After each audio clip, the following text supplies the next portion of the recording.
when it comes to business ownership and when it comes to securing financial futures, right? Essentially, it's not necessarily a proponent of you being smart, dumb, or not. It usually boils down to, do you have the right people in place to help you and support you in your journey going forward, right? And over the last, I would say maybe 2+ years, I've had a couple conversations with Keith, and every time I have a conversation with him, I just walk away feeling much better about the people that are out there helping folks really navigate not only, securing additional successes in the future, but also thinking long term and planning ahead to really make sure that the things that they work for really provide for them in the future, right? So, without further ado, Keith, could you just kind of give us that segue, and could you kind of let people know who you are and give us a little context into the person that is sitting here before them?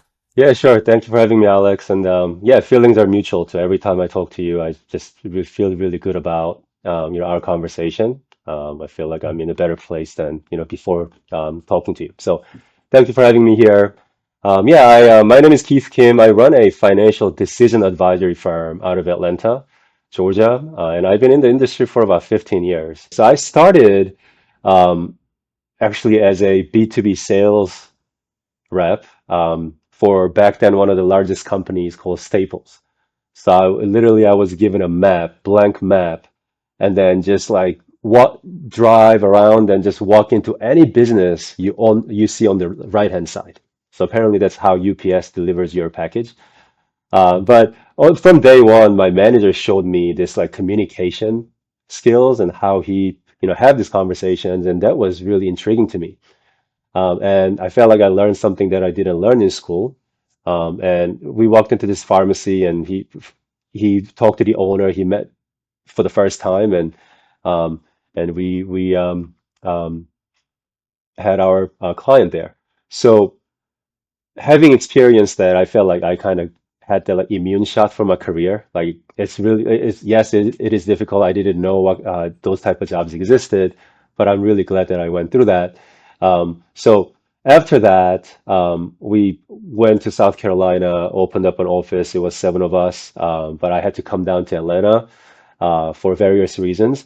But that kind of got me straight into financial services, and I interviewed with a advisor team that was growing at the time. So I interviewed as a staff person, but they looked at my education in business and finance and also saw my sales background, and they just suggested, you know, go pursue the traditional advisor route. So at that time, I was working for someone, working for a company, and then gradually I realized that people really do business with me, although these companies are behind me is really, really important. So from the sense of responsibility to really serve them, with or without me, I just decided to explore more options. And here we go, decided to just establish a company of my own and then just serve the clients in the way I can and I want to. So as much as I like the technical aspect of financial planning, I found it, becoming more fun to identify myself as a more of a freshman entrepreneur and maybe like a sophomore, junior business owner, because it's just totally different mindset. So, I love what I do, and I love learning. And one last thing is, how, sometimes you say what you learn in college doesn't really matter. Like I'm on the other side. I feel like what I learned in school, I'm really applying it in my day-to-day business, so which I love. So here I am. Well, I mean, there are so many other ways you could have went, and I think where I like to harp in on, and I feel like most people gloss over, is what's running through your head, right? I mean, because look, I could understand that the B2B side is not necessarily going to be your, especially when you're starting out early in your career. I mean, it's a job, Mm. right? But thankfully, you picked up things along the way. When you make pivots to another quote unquote job, but you still you, you went through and through almost an entrepreneurial route. But usually, there are a lot of people who stop and say, hanging my own shingle, going out on my own, that's where I draw the line. There's like a huge jump where most people don't have the courage to make that final leap. Mm. Like what goes through your head when you decide, you know what, I'm done working for people?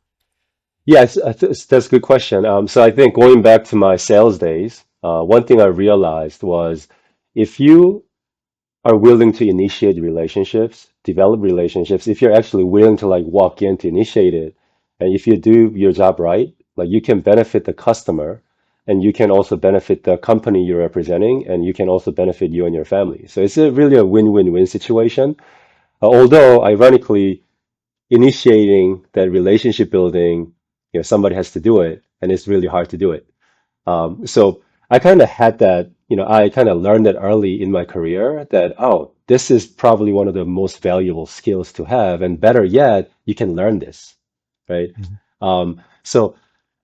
That's one. And gradually, as I was, working for a specific company, I realized that, any company has their own agenda. Again, not to be negative, but and also at the same time, my clients really like rely on me. Okay, I need to serve them with or without me. So Mhm. there just needs to be something else that helped me do that. And Yeah. that happens to be building a company. So that's how it all started.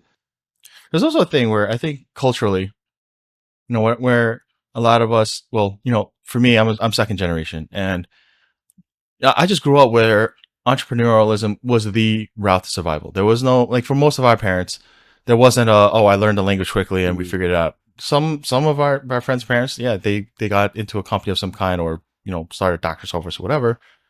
But it was like just pure grit, right? Just pure grit and just gang, right? Yeah. It's like, it's one of those things where, like, one way or another, we have mouths to feed, right? And they were sold this bill of goods, like, there's an American dream. You work hard, grind your face off, right? Make no excuses, and you figure it out. But when I see folks these days that are pursuing that path, still, you still see some of the parents, don't do that. Yeah. Join a company. Just Mm. you'll get a salary, you get Yeah. benefits. It's all well and good, and then you realize, I feel, every time I have a conversation with you, it's not a necessarily a rebellious, like, no, I need to do it my way. It's like, no, I think I could do better. I know I could do better. I think I could deliver more than what someone who's literally just looking at sales metrics can provide. And I think along the way, personalities such as yours and the way people like you operate are definitely going to get kicked in the teeth. You're going to get gut checks, and there has to be a conviction.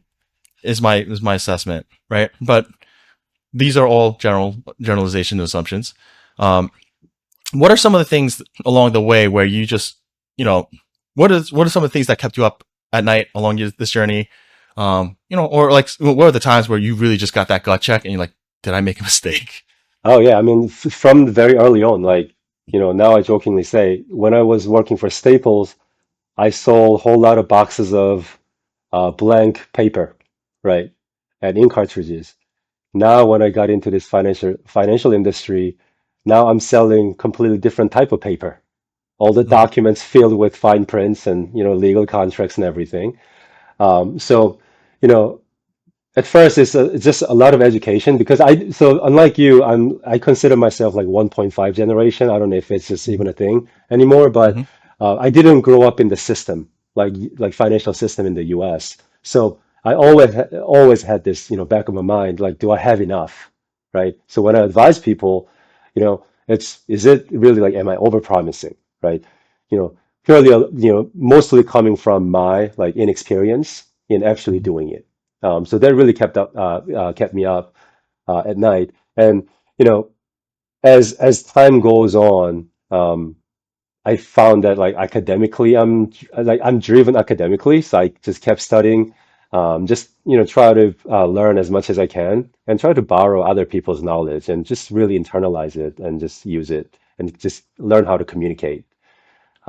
Because my intention was there, but Mhm. practically, how can we deliver? So I think that's something that I really struggled in early on. Oof. And I, Mhm. I, I imagine there's going to be a lot of times where you mean well, the information is correct, and I would imagine there can be dry spells where, for one reason or another, folks just kind of either shut down, their eyes glaze over, or they're just like, okay, Yeah. Mr. Kim, thank you, but yeah, no, thank you, Yeah. right? And Oh, yeah. Yeah. You're right.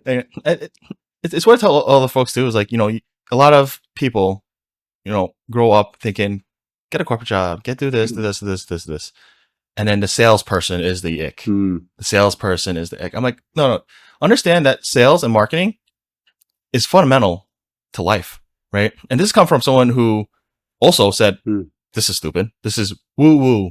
This is right. And you think about most of the things in life. At the end of the day, you yourself and what nowadays people want to call your brand, right? But it's really who are you as a person? If you ask someone, a friend or an acquaintance, and a stranger asks them, "Hey, do you know Alex? What do you know about him?" Right? What they say about you is part of your branding, Mm. right? Did you deliver? Yes or no? And there is a portion where, if business takes off, there's word of mouth, and so hopefully things get better. But there is also when you talk to people who are like most people, like personally, business owner, doesn't matter. You say, how are you in terms of retirement? What are your numbers? You'll see radical, I can never retire, or there's nothing I can do about it. Did you ever check? Did you check the numbers? And this is where I always say, if you can afford it, or, nowadays you have the internet. Did you ever run numbers? What does your lifestyle look like now? Can you project it out? Can you reverse engineer? Like, it's not that hard in this day and age, but they don't do it. And sometimes I feel like, when I speak to operators like you who really truly have done the repetitions, probably tens of thousands of times, easy. I think like the way you explain things tend to be very, very succinct, and it gets to the point where like you've seen the pain points of other people. You've seen what triggers that aha moment of like, I didn't think of it that way. Right. Yeah. And this is one of the things I want to deep dive into. Yeah. But, before we get too far into the weeds, who are your clients currently?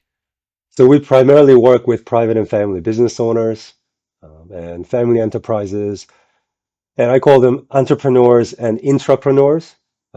Those who are entrepreneurially minded. So those who have decisions to make, Mhm. where they have different options, whether it's big or small. But a lot of times, as you know, like important decisions are also unfamiliar ones. So those who are up against, smaller, big financial decisions. Those are who we typically work with. It's like usually two things, but ultimately I think it leads to the same endpoint, right? There's that analysis paralysis, Yep. and then there's the I don't know what I don't know, right? And again, I understand a lot of folks will come in with a sales pitch, and most people at this in this day and age, they're used to smelling that sales pitch a mile away. So I get it. However, if your destiny is in your own hands, right? At the very least, I love that you are talking in terms of more than just here's an insurance policy, here's a whatever, here's another mutual fund for you to buy into, right? There's through my conversations with you, I realize that you do really care about where is this business going? Where am I seeing other folks who unfortunately, and I'm sure you serve, a wide, diverse community of folks, right? And there's no, you're not just saying I'm serving only one community, but I always, for me, there's a tether to me and my upbringing and the culture that I grew up in where, a lot of our, aunties and uncles, they're always just like, hey, run the business, make cash. Mm. And we realize that what do we do when I can no longer work? What do I do when I told my kids to go to college, get a corporate job? And what do I do with this business? Right. And one of the things recently that kind of broke my heart was, there's a guy who broke his back working for decades, right? Saved up money, then took like $500,000 into his daughter's so that his son-in-law could have a business, and he ran into the ground, right? And for me, it was like, I really wish you would have talked to your own team. And when I say that, I mean your own, CPA, accountant, tax advisory, whatever. Yep. And I wish you had spoken to a personal, someone in your personal circle who could talk to you through finances, right? A financial planner, financial advisor, and not all of them are charlatans. Like I get it. Like also culturally, in Korea, everyone's trying to sell you a policy. But what if someone just told you, hey, let's run the math, let's run through the logistics. If you need an attorney to protect everyone here, let's do that, right? So what are some of the blind spots that you're seeing that really do affect, these people downstream? I know it's an exhaustive list. You don't have to go through all of them, Yeah. but are there certain common risk factors or common issues that you come to bump into? Yeah, I think you brought up a great example, and I do have a similar example too. But I think it really starts from it's kind of like ironic, but a lot of business owners got to where they are without planning, right? They just focus on the day-to-day grind and get to where they are, right? Hmm. So, and there are all these like real problems that they can feel, right? So, especially like, our parents' generation probably they just came to the US, with just little in their pockets, right? And they started something, and like there's no tomorrow, right? So they really work hard. So it starts with that mindset of okay, we just live today, tomorrow will be taken care of, right? Hmm. I think it really like that's how everything kind of starts. And if I go in, and then if I go into like more like technical or more deeper, or situation is different. Um, they just look at their business as a you know ATM, right? Hmm. They just work, they're part of it. They just don't look at the business as an asset to protect, right? Hmm. So I think the bigger thing, the bigger piece of this is mindset. Um, just planning mindset, a short-term mindset of just doing what's on hand, which is a reason for their success, right? Hmm. Um, but anything can happen, right? And to your Hmm. example too, um, one thing I've realized is all these things that we cannot control, like tax laws, in this case, disability, death, all these things, they don't care if you're busy, Hmm. right? It will happen, and they exist still, right? Right. So I think just living the day to day, running the business the way they've been running it over these years. I think that really eventually after a certain level, a certain age, certain complexity, it becomes their own blind spot, if that makes sense. Hmm. That blind spot, I think, also adds to some things that hasn't been considered. Again, this was again for me. It's always going to be: did you look at the big picture, downstream, long term, et cetera, et cetera?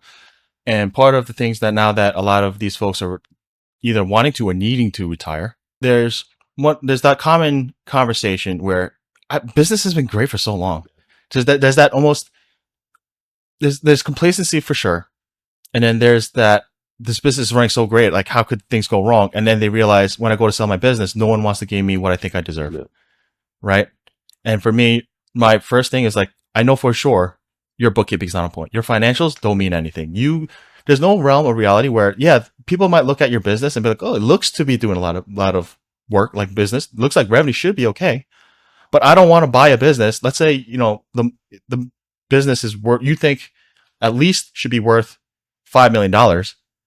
But if I'm going to try to pay that money, I don't want to walk into a business where I just bought a job and it turns out you might have made $2 million of revenue, but it turns out that you're spending 2.5 in expenditures. Like now that makes zero sense to me. And these are the things where like, generally speaking, I know that there are folks that sense there's some kind of risk somewhere, but they kind of sweep that under the rug because while I was running this business, things were great. I paid for my kids' college education. I bought my house free and clear. I have 3 cars, right? And I I can't imagine that you have gone through 15 years and not seen multiple examples of this. So can you walk me through some of the common traits there? And one of the things that you try to walk your clients through in terms of readjusting their mindset to focus on the things that are going to be relevant to them most likely in the next, say, decade or two. That's a good question. So it starts with education. Like we asked this Mhm. question, right? So if you let's say you have a house, right? You have all these like financial assets, stocks and bonds or whatnot. Do you care if the account goes up or down? Like, would you be happy if you check on Zillow or whatever and your home value went up? Would you be happy? Like, that's part of your net worth, right? Mhm. How about your financial assets? You look at your account balance, it goes up, You know, that means you have more that you can do something with. So, but looking at your business, like we educate them by teaching them how to look at their business as an asset, Mhm. right? Owning a business is really owning 100%. Let's say you're 100% owner of this restaurant. You own that stock, right? The difference between owning that stock and let's say owning Google stock is you just cannot check your balance every day, meaning like your value of Mhm. your business. So we just educate them on, okay, what are some of the factors that impact your real estate, right? Mhm. And what are some of the factors that impact your financial other investments, right? Interest rates or whatnot. And here are factors that will impact the value of your private company stock that you own, right? That way they can kind of see this as an asset on their balance sheet, right? So they can kind of detach themselves. Sometimes I jokingly say, okay, it's a husband and wife owning the business. Whenever you get into an argument, you two, your company value goes down, right? So there's a lot of owner dependency, right?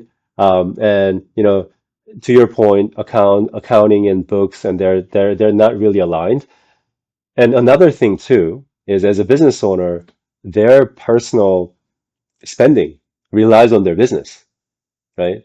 I sometimes tell business owners, like a lot of business owners have these things in common.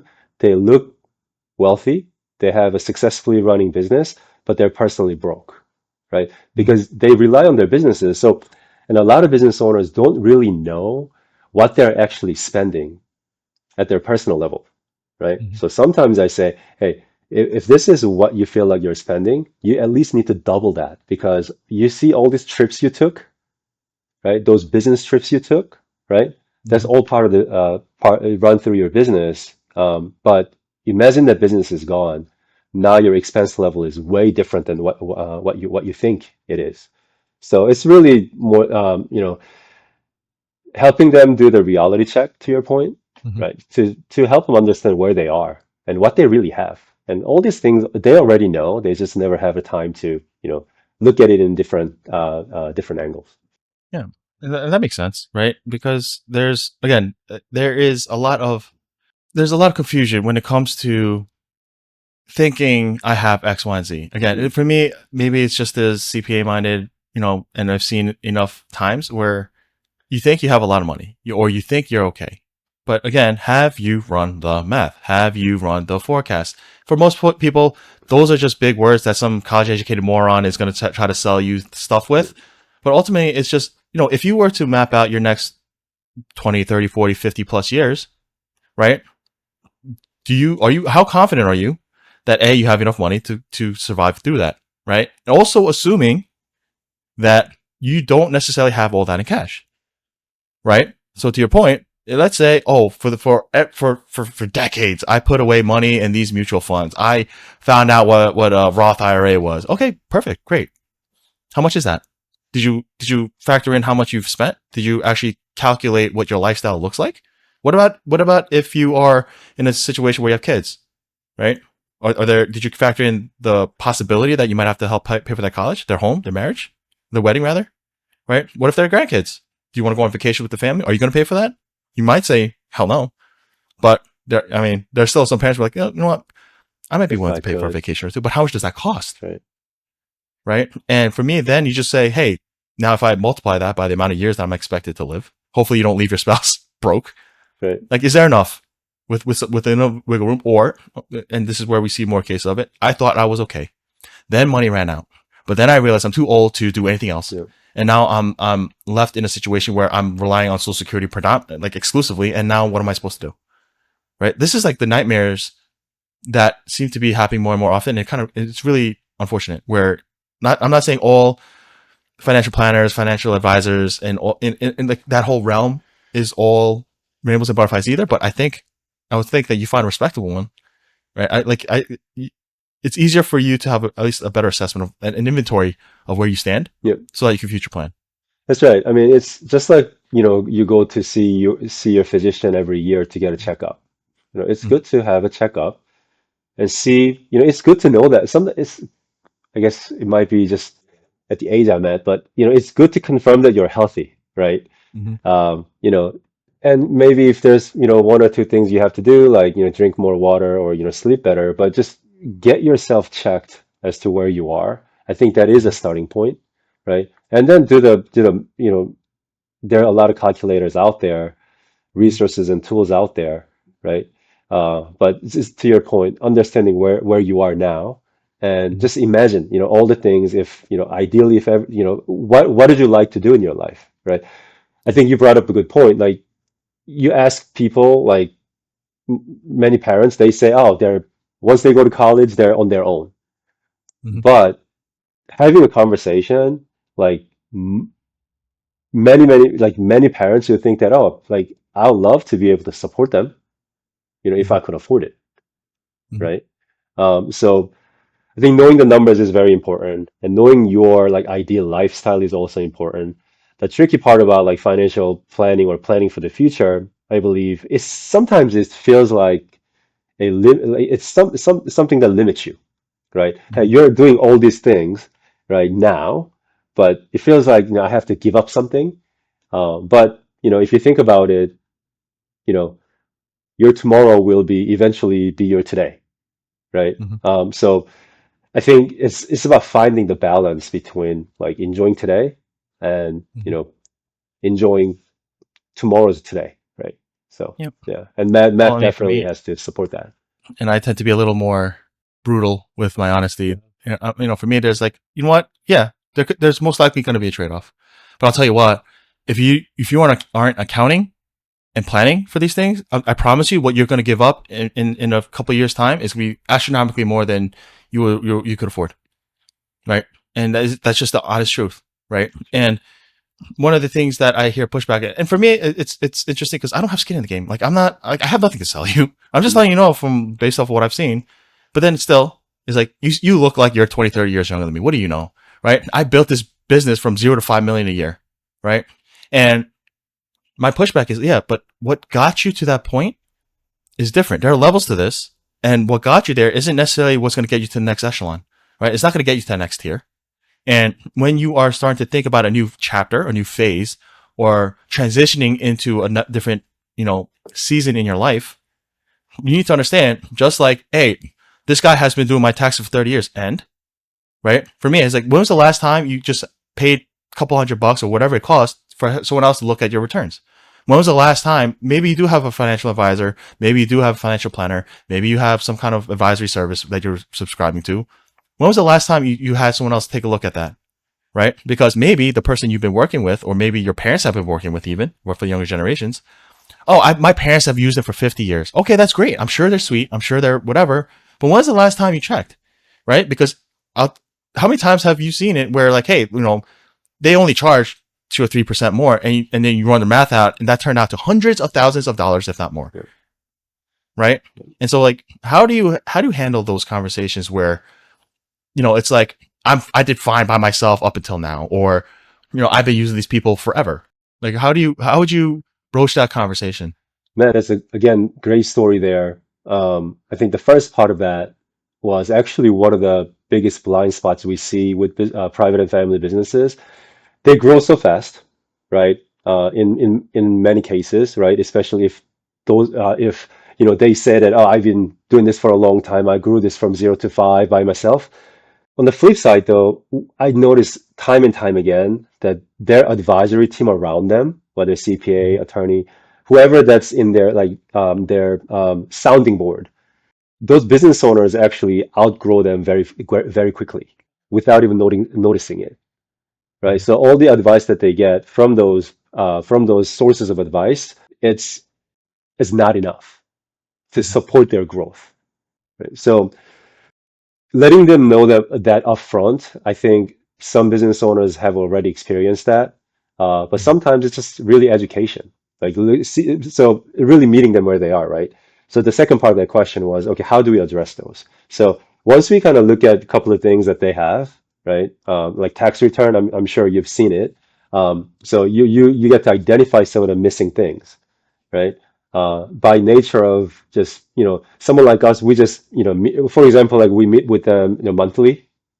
in some cases. So we kind of capture a lot of tax ideas upfront in the Mhm. beginning of the year, right? Rather than waiting until the end of the year. So that's just one example. Like we just continue to learn different things from someone like you on different type of tax credits and other professional network. Um, Mhm. I call them idea partners. So periodically, check on them and gathering relevant ideas, and if it's applicable to our clients, we just pointed that out and just quantify the impact of that because it can be really tens of hundreds of thousands that they're missing out, on the table by just simply doing what they're doing already. It doesn't Mhm. really mean change, right? It's just Mhm. simply just checking the boxes or you know having a second look.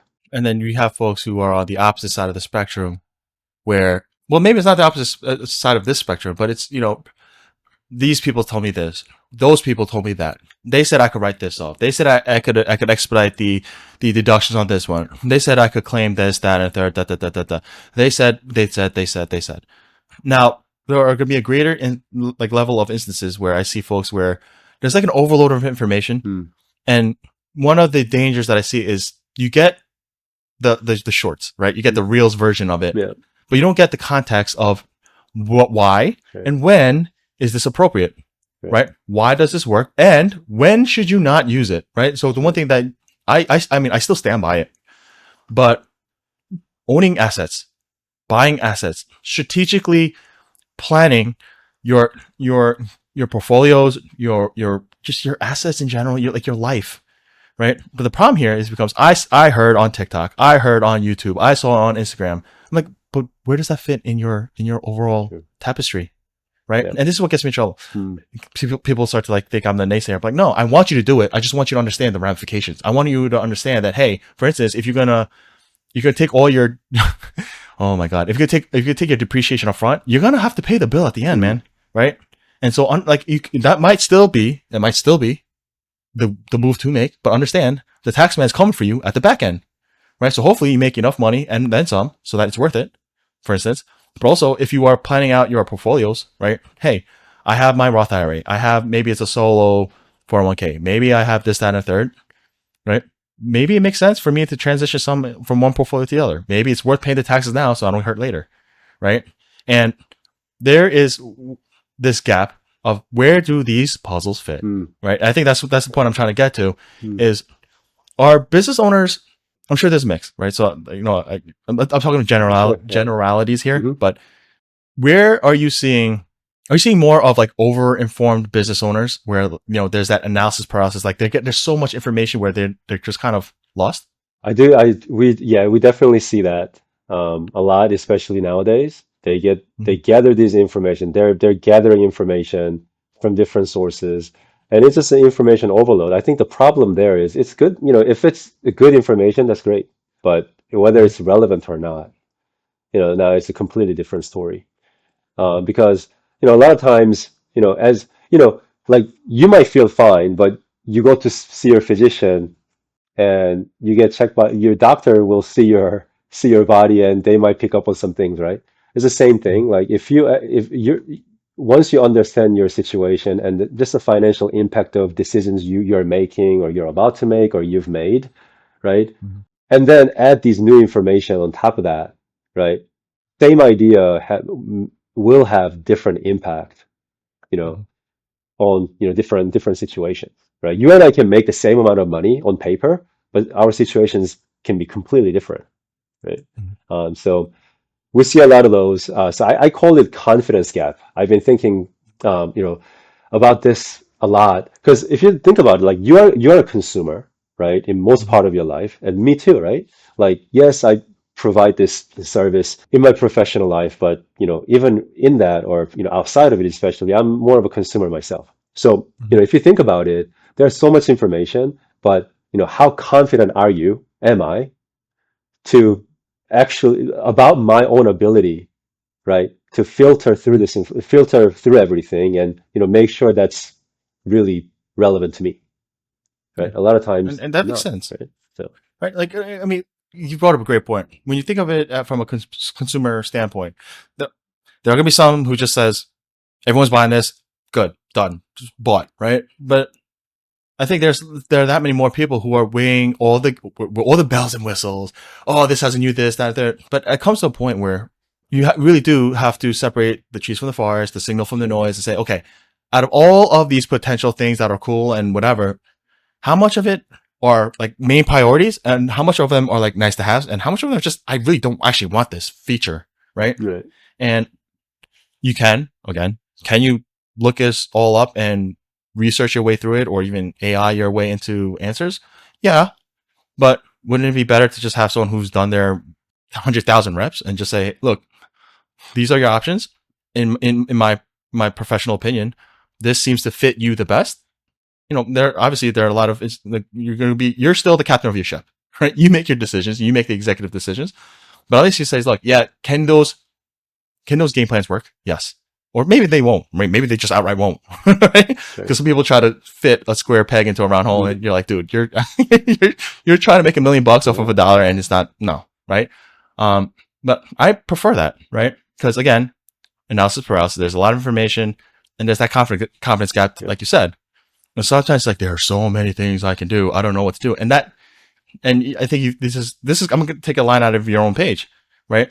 You not making a decision is still a decision. You made a decision not to pick anything, and now you might be in a situation where that indecision might cost you.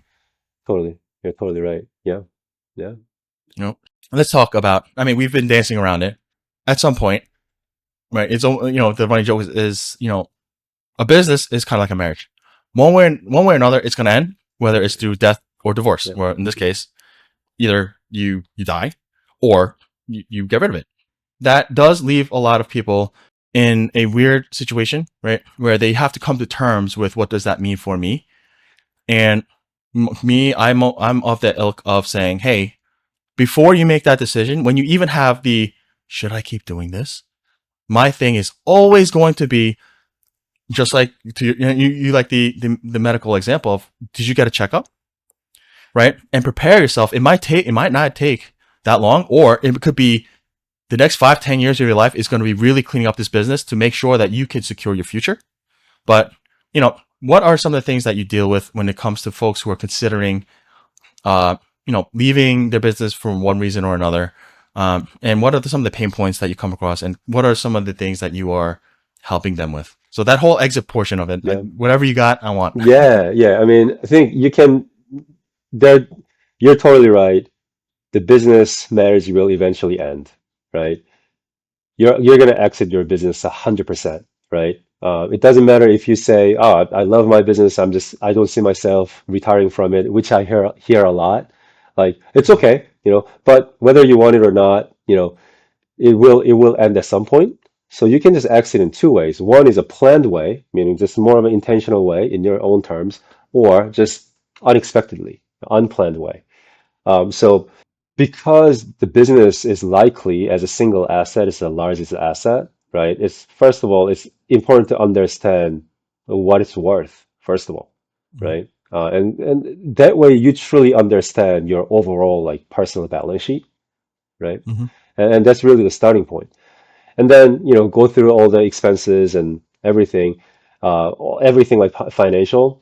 I think it really comes down to understanding options and what's possible, right? mhm, So I have a client who at first just wanted to just run it forever, right? mhm, About 5 years ago we met, and we continued the conversation, and it got to the point where he, eventually kind of wants to leave, but he doesn't want any particular ownership by an individual, right? mhm, And his life goal is to become a consultant to, other businesses in the industry.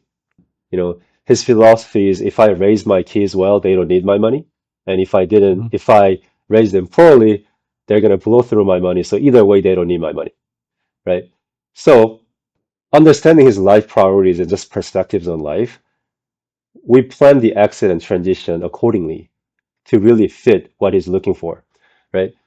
So that's just one example of, okay, here's type of retirement or this life outlook you have, right? And then let's see how, mhm. how we can design and structure your business to really fulfill that. And it's kind of like an abstract and more of a philosophical answer, Mhm. But a lot of the you'll realize, and I'm sure you know, and what I've realized in this kind of financial decision making profession is really it's just arts and science in combination, Mhm. right? Numbers Yep. don't really speak itself. And to add to that example, this company has a very capable internal CFO and good CPA from outside, internal general counsel, and their CFO brings in different ideas. But Mhm. about the confidence gap, it's just that, no one really understands the business owners just, aspirations and what really motivates him, right? Mhm. Because at the end, they're all employees relying on him. You know, he cannot say all of a sudden he's gonna just transition out, right? Mhm. And his family depends on the owner, right? So the transition conversation itself is really, really hard. So it's really a Mhm. work in process, right? So Mhm. a lot of times, yes, you can be all of a sudden ready and all of a sudden try to like sell it, and that does happen, especially in certain communities, and it does happen. But you're right, like maybe, you know, 2 out of 10 businesses are like really exit ready, and maybe Mhm. one of them will get what they, think they're worth, right? Mhm. So that will impact their overall financial outlook, for sure, dramatically. Yeah. Yeah. And that's one of the for me, there was for years there was that there's a silver tsunami coming, there's this, that, and a third. And honestly, the way I see things is realistically, I don't see it happening, right? Because if you think of not in the way that a lot of people think, right? In that like the real estate wave is coming because all these people are going to downsize, or Mm, as they die, I'm like, have you looked at healthcare costs? Like, if God forbid your parents are in a situation where they're in nursing homes and hospice care because they need round the clock care, your house is it likely to end up in a way where it goes to like your kids, your grandkids, whatever. It's probably gonna get soaked up by medical costs, right? And if it gets to a point where maybe you still retain some ownership in the business, but guess what? If your kids are not able to cover that gap, guess what? You're likely going to be selling your share of that mm, business, right?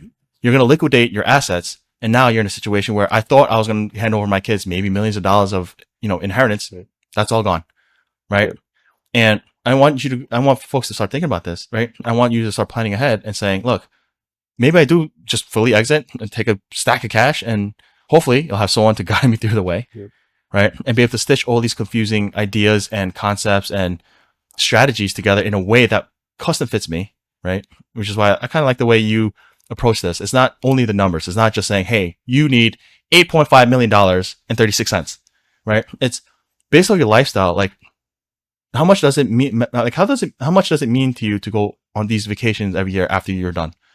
What does it mean if you or your spouse starts feeling ill? You did mention that, Jane Doe is starting to feel mm, exceptionally tired these days, right? Or you mentioned that some things were a little off with your health. Let's start planning for that. Let's start planning for that. How are the kids? How are you feeling about that? Talk to your attorney. What does your will look like? Did you get a will done?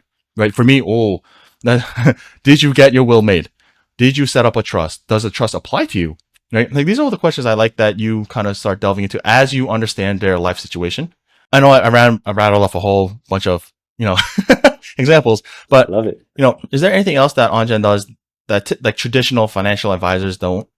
Yeah, I think I can say we're not the only one, but I think what we are trying, what we really strive to be the best at, is really helping them with their overall financial decisions, providing independent advice.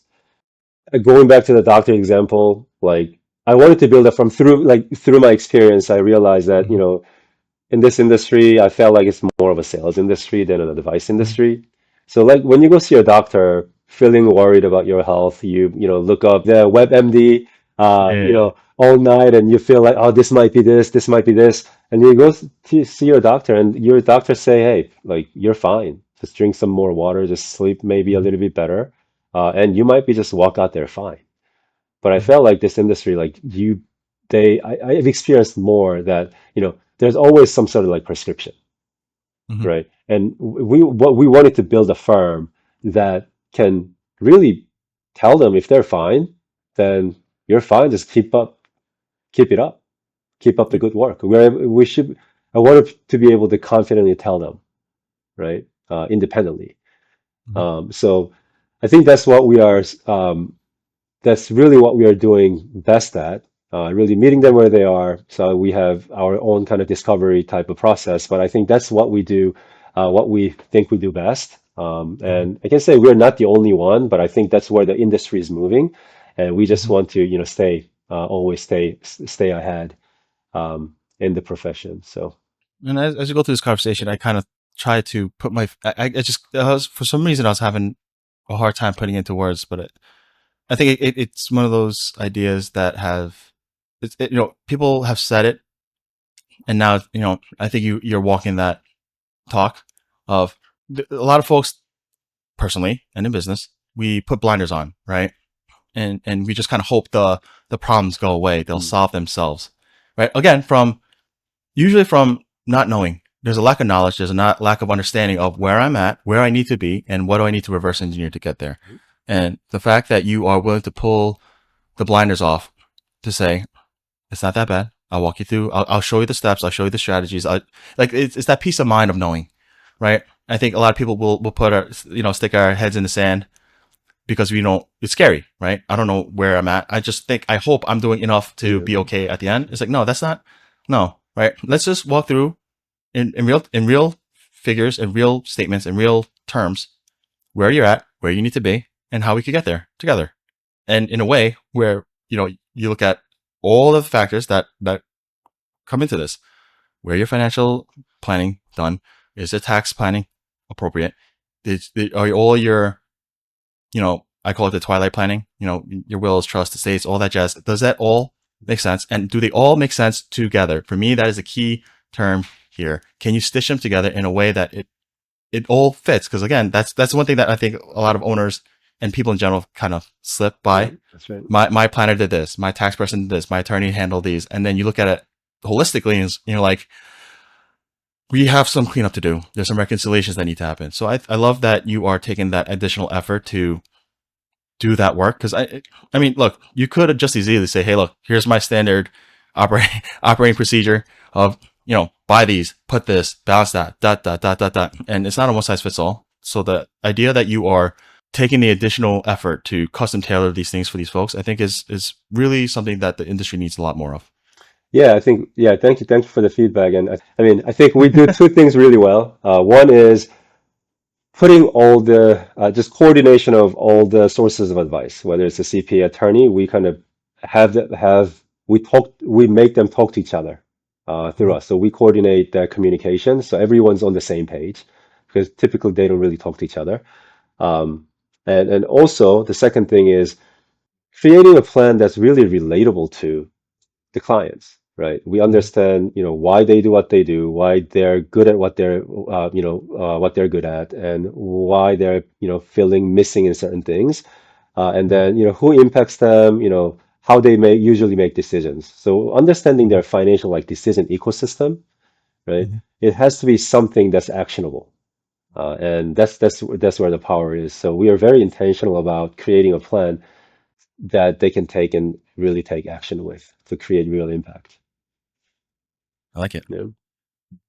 Ugh, that's a lot. That's gonna be a lot to digest.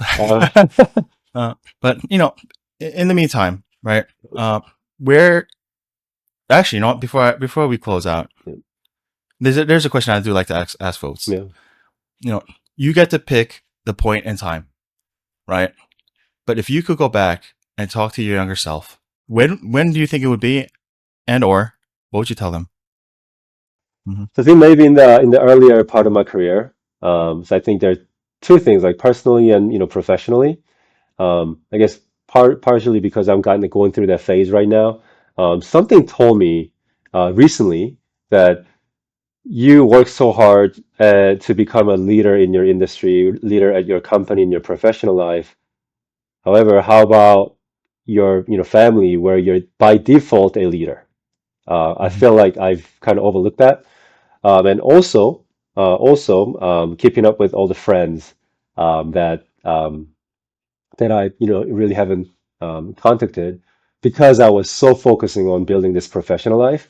I had my business coach coming in like 2 weeks ago, and we did this little like triangle exercise, and he said like business, friends, and family, like you score like with your gut Mhm. feeling, like where you are. So business and family, they're kind of in the A's, but somehow I just scored really low on the friends. And then he Mhm. told me like he expected that because my energy like goes down whenever there's like a friends discussion. So I feel like, not going back, maybe if I, just if I tell myself, hey, all these relationship, friends relationship, everything is so important. So just stay in touch with them, right? And because that's part of who you are, right? Mhm. And this triangle has to be in balance. And so I think at a personal level, that's what I'll tell myself, right? And the professional side of things is go deep before going wide, right? Because I might have told you earlier, that I was so like academically driven that Mhm. learning something new was like so stimulating, and I get this like sense of like reward from it. Mhm. But at the same time, it's not super practical, right? So I was just caught up with the knowledge learning, partially because maybe I'm not from this Mhm. whole system, but still there's like practicality. So that's probably something that I'll try if I ever go back, right? Just if you find something that you like, just go in depth with that Mhm. first, right? And then you can kind of expand from it because people they're gonna look for your uh depth, I guess. Yeah.